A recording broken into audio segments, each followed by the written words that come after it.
Welcome back to Mondays with Megan. In my last video, I discussed my experience in 2020, and I left off at the part where I was really afraid to ask questions. So, because I had gotten some pretty painful insults from people that, and accusations from people that I thought were my friends. So, I'm gonna pick it back up with the storyline still in 2020, where I did start asking questions, and as I said in my previous video, I started asking questions to my conservative friends. And I didn't do that on purpose. I wasn't like, oh, conservatives are better at asking questions. Remember, I had spent the last 30 plus years thinking conservatives were stupid and they had nothing to offer anyone. They were just the ones that were willing to talk to me. So without insulting me. And I'm not saying these are not blanket statements. These are statements that I experienced as one person in a world of a lot of people. Not every conservative is going to be willing to talk to you. Not every radical leftist is going to start hurling accusations. I'm just saying this was my experience. And this is how I ended up where I am. So I had some friends who somehow put up with me, my incredibly obnoxious racism and sexism against white men, essentially. And they continued to put up with me. And I started asking them questions, and just really, because I didn't know what conservatives thought at all. I didn't know anything. And so that's like, I was incredibly judgmental, because on the one hand, I could say, well, they don't have anything to offer and they're stupid. And on the other hand, I had no idea, nothing. I knew nothing about what they thought. I had caricatures of what they thought, which I shared in previous stories or previous videos. So I started asking questions, and they would reflect and they would say, oh, well, I'm not sure that I really agree with the premise that your question is coming from. Or, oh, I can you rephrase the question? I'm not sure I understand it this way. What I'm saying is they actively engaged me and they took me seriously. They didn't read between the lines, and they didn't assign motives to me that they didn't check. So that was refreshing. Even as I was being challenged and even as I was being disagreed with, I was, in fact, not being judged or told I was a horrible human. I'm not saying I mean, it wasn't perfect. I didn't behave perfectly well on all of the things, because I continue to get triggered and continue to get offended, because the radical leftist cult taught me, stay angry. That's what you do. So as I was trying to engage and trying to give conservatives a fair shot, I was also really triggered when they would answer my questions. So I'm sure I was a delight to interact with. I'm sure I still am. But I remember thinking it wasn't that I was convinced by their answers at first necessarily. I was convinced that I needed to explore the dark side, as it were, that I believed was the dark side, because of the way that they engaged. I did not feel disrespected. I didn't feel like my character was assassinated. I didn't feel like I was a horrible human for asking questions. I simply and one of the reasons I felt more respected than I ever did on the left is because I didn't feel patronized. Like, I felt that these people could challenge me. They respected me enough to challenge me, instead of just making me cower in fear or being afraid of me or using bully tactics. That is pretty common, that I experienced and I see now on the left. So I remember it was around the fall of 2020 when and I started doing a whole bunch of research. I was already following a couple people. One in particular stands out, Glenn Greenwald, because of the Edward Snowden stuff. And I watched him go from what I thought was the left to what other people would say is the right. And I'm like watching these people going, yeah, so I don't see how he's a radical right-wing extremist at all. I feel like you all move the goalpost. So, and anyway, there's some other independent journalists that I found along the way, because I was really seeking answers. And my entire world was blown up.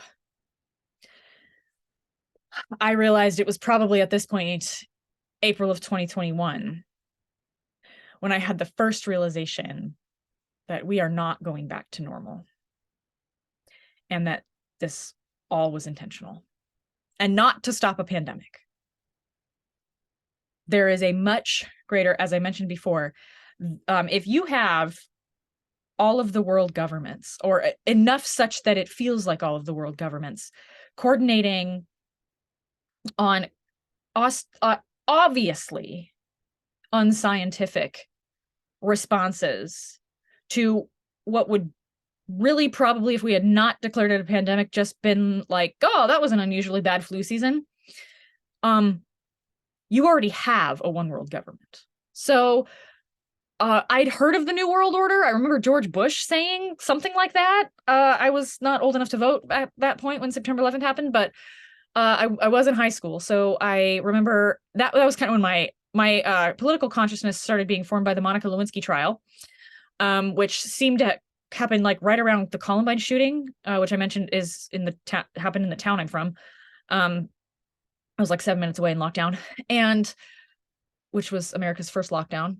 I'm pretty sure we didn't even use the word lockdown at that point. That was the previous century, y'all. Anyway, I'll probably do a video on Columbine at some point. But and then the hanging Chad, the Florida recount election. So, you know, I feel like I relate to the people in the 70s who came to political consciousness like when Richard Nixon was president, or Watergate, you know, when that happened, or, you know, the Vietnam War. So anyway, but I had no idea what it was. I didn't understand the New World Order at all. I didn't know anything about I hadn't even heard of the WHO. I'd heard of Microsoft because it was pretty new back then. But I hadn't heard of Bill Gates or anything like what's actually behind the scenes. I had not heard of transhumanism or the Trilateral Commission, which happened in the 1930s. I hadn't heard of technocracy, none of that. Which is weird because I did a lot of AP history classes when I was in high school. And I feel like I read a lot. I've always kind of tried to stay away from mainstream news just because it was so stressful. So I feel like as I mentioned, there was a time where I didn't know what was true at all. Like I kind of thought nothing was true. I kind of thought I had been lied to about everything. Like, and the last time I remember having that moment was when I realized Santa Claus wasn't real. And I know that sounds ridiculous, but it was like, oh my gosh, if this is a lie, what even is true? Is there anything that is true? If my parents are going to lie to me about a good thing, what am I being lied about that's bad? And I'm not saying my parents are bad people. Let's be clear. This is not about them. They're not. They're wonderful people. So I just remember, like, for about 3 months, I couldn't process any information. I couldn't process any information at all. It was like I would read something and it wouldn't even be the news. It wouldn't even be an independent journalist. I'm on several lists now. I could watch a YouTube video of, you know, people who are, there are a couple of people who I watched also have the same journey from totally blue-pilled, rah-rah shot to what is going on here. And I just remember not being able to process any of it. Literally. And I've never had that experience before in my life. I kind of thought maybe I needed to check myself into a psych ward, not because I wanted to jump off a bridge, but because I was like, I don't know that I have a hold on reality. Like, I don't know how I'm going to recognize what reality is at this point, because it doesn't seem like anything that I thought was true is actually true. Anything. Where to even start? So that I stayed in that spot for 3 months, which felt like a very, very long time. So I actually stopped consuming any sort of media, any sort of journalism, because I couldn't process it. I couldn't tell if it was true, and it didn't matter what side it was from. It didn't matter if it was from the right. It didn't matter if it was from the left. I was just like, Like, I don't even, how do I know, how will I know if I know something's true? I asked a lot of epistemological questions, but I also asked a lot of ontological questions, like, so the difference, epistemology is how do we know what we know? And ontology is questions about being. So it's like, okay, how do I know who I am? How do I know that the people who have told me who I am are right? How do I know? Oh, hi. Yeah, do you like to rub your face in my shoes? Yeah? Whoa. Whoa. Whoa. Oh, hey. Oh. Yeah, so that's mine. Yeah, come here. All right. Yeah. Let's just say hi for the camera. Yeah. Hi, buddy. Oh, yeah. Do you ask questions about how you know what you know? Do you ask why you meow?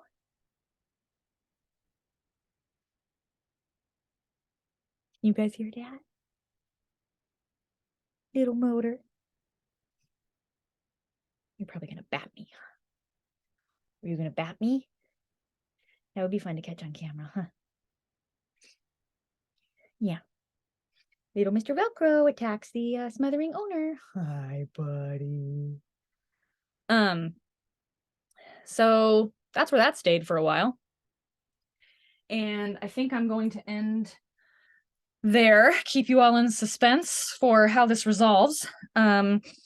So yeah, we are in about the summer of 2021. I started to explore the conservative side and then realized I actually don't know how to tell what is true at all.